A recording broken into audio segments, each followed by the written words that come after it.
ہم برابر رسول پاک صلی اللہ علیہ وسلم کی برکتوں کا مشاہدہ کرتے رہے، یہاں تک کہ 2 سال پورے ہو گئے اور میں نے آپ کا دودھ چھڑا دیا۔ آپ صلی اللہ علیہ وسلم کی تندرستی اور نشوونما کا حال دوسرے بچوں سے اتنا اچھا تھا کہ 2 سال میں آپ صلی اللہ علیہ وسلم خوب اچھے برے معلوم ہونے لگے۔ اب ہم دستور کے مطابق رحمت عالم صلی اللہ علیہ وسلم کو ان کی والدہ کے پاس لائے اور انہوں نے حسب توفیق ہم کو انعام و اکرام سے نوازا۔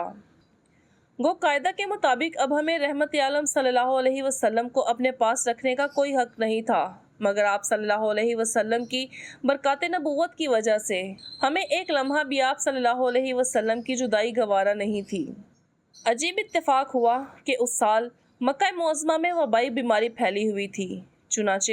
ہم نے اسی وبائی بیماری کا بہانہ کر کے حضرت بی بی آمنہ رضی اللہ عنہما کو رضامند کر لیا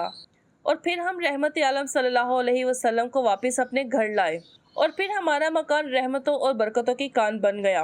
اور آپ ہمارے پاس نہایت خوش و خرم ہو کر رہنے لگے۔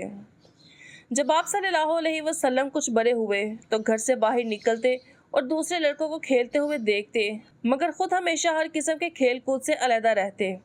ایک روز مجھے کہنے لگے کہ اماں جان، میرے دوسرے بھائی بہن دن بھر نظر نہیں آتے، یہ لوگ ہمیشہ صبح کو اٹھ کر روزانہ کہاں چلے جاتے ہیں؟ میں نے کہا یہ لوگ بکریاں چرانے چلے جاتے ہیں۔ یہ سن کر آپ نے فرمایا اماں جان، آپ مجھے بھی میرے بھائی بہنوں کے ساتھ بھیجا کیجیے۔ چنانچہ آپ صلی اللہ علیہ وسلم کے اصرار سے مجبور ہو کر آپ کو حضرت حلیمہ رضی اللہ عنہما نے اپنے بچوں کے ساتھ چراگاہ جانے کی اجازت دے دی اور آپ روزانہ جہاں حضرت حلیمہ رضی اللہ عنہما کی بکریاں چرتی تھیں تشریف لے جاتے رہے اور بکریاں چراگاہوں میں لے جا کر ان کی دیکھ بھال کرنا جو تمام انبیاء اور رسولوں کی سنت ہے، آپ نے اپنے عمل سے بچپن ہی میں اپنی خصلت نبوت کا اظہار فرما دیا۔ ایک دن آپ صلی اللہ علیہ وسلم چراگاہ میں تھے کہ ایک دم حضرت حلیمہ رضی اللہ عنہما کے ایک فرزند زمرہ دوڑتے اور ہانپتے کانپتے ہوئے اپنے گھر پر آئے اور اپنی ماں حضرت بی بی حلیمہ رضی اللہ عنہما سے کہا کہ اماں جان، بڑا غضب ہو گیا، محمد صلی اللہ علیہ وسلم کو 3 آدمیوں نے جو بہت ہی سفید لباس پہنے ہوئے تھے چت لٹا کر ان کا شکم پھاڑ ڈالا ہے اور میں اسی حال میں ان کو چھوڑ کر بھاگا ہوا آیا ہوں۔ یہ سن کر حضرت حلیمہ رضی اللہ عنہما اور ان کے شوہر دونوں بدحواس ہو کر گھبرائے ہوئے دوڑ کر جنگل میں پہنچے تو یہ دیکھا کہ آپ صلی اللہ علیہ وسلم بیٹھے ہوئے ہیں، مگر خوف و ہراس سے چہرہ زرد اور اداس ہے۔ حضرت حلیمہ رضی اللہ عنہما کے شوہر نے انتہائی مشفقانہ لہجے میں پیار سے پوچھا کہ بیٹا کیا بات ہے؟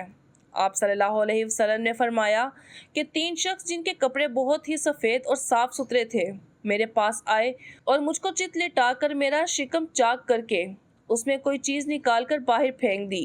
اور پھر کوئی چیز میرے شکم میں ڈال کر شکاف کو سی دیا، لیکن مجھے ذرہ برابر بھی کوئی تکلیف نہیں ہوئی۔ یہ واقعہ سن کر حضرت حلیمہ رضی اللہ عنہما اور ان کے شوہر دونوں بے حد گھبرائے اور شوہر نے کہا کہ حلیمہ، مجھے ڈر ہے کہ ان کے اوپر شاید کوئی آسیب کا اثر ہے، لہٰذا بہت جلد تم ان کو ان کے گھر والوں کے پاس چھوڑ آؤ۔ اس کے بعد حضرت حلیمہ رضی اللہ عنہما آپ کو لے کر مکہ مکرمہ آئیں، کیونکہ انہیں اس واقعے سے یہ خوف پیدا ہو گیا تھا کہ شاید اب ہم ان کی حفاظت نہ کر سکیں گے۔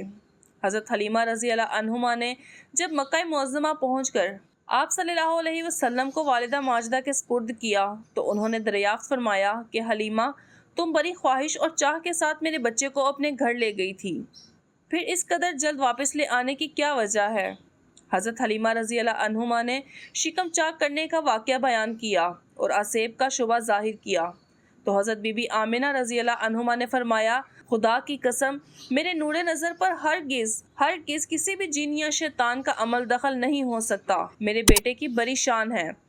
پھر ایام حمل اور وقت ولادت کے وقت حیرت انگیز واقعات سنا کر حضرت حلیمہ رضی اللہ عنہما کو مطمئن کر دیا اور حضرت حلیمہ رضی اللہ عنہما آپ صلی اللہ علیہ وسلم کو آپ کی والدہ ماجدہ کے سپرد کر کے اپنے گاؤں میں واپس چلی آئیں اور آپ صلی اللہ علیہ وسلم اپنی والدہ ماجدہ کی آغوش تربیت میں پرورش پانے لگے۔ حضرت مولانا شاہ عبد العزیز صاحب محدث دہلوی رحمۃ اللہ علیہ نے سورہ علم نشرہ کی تفسیر میں فرمایا ہے کہ 4 مرتبہ آپ صلی اللہ علیہ وسلم کا مقدس سینہ چاک کیا گیا اور اس میں نور و حکمت کا خزینہ بھرا گیا۔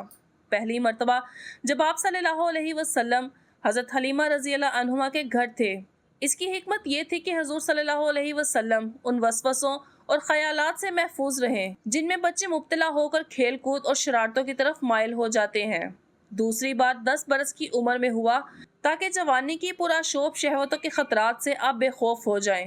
تیسری بار غار ہیرا میں شق صدر ہوا اور آپ صلی اللہ علیہ وسلم کے قلب میں نور سکینہ بھر دیا گیا تاکہ آپ وحی الہی کے عظیم اور گراں بار بوجھ کو برداشت کر سکیں۔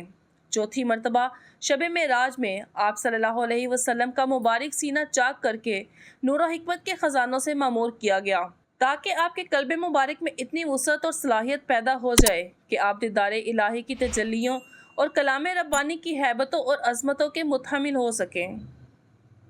ویڈیو پسند آئی ہو تو لائک ضرور کریں۔ اسی طرح کی مزید اسلامک اور انفارمیٹیو ویڈیوز کے لیے ہمارے چینل کو سبسکرائب کر کے ساتھ لگے بیل آئیکن کو پریس کر دیں تاکہ آئندہ آنے والی ویڈیوز کی نوٹیفیکیشن آپ کو مل سکے۔ اپنا رشتہ داروں اور دوستوں احباب کا خوب خیال رکھیں۔ فی امان اللہ۔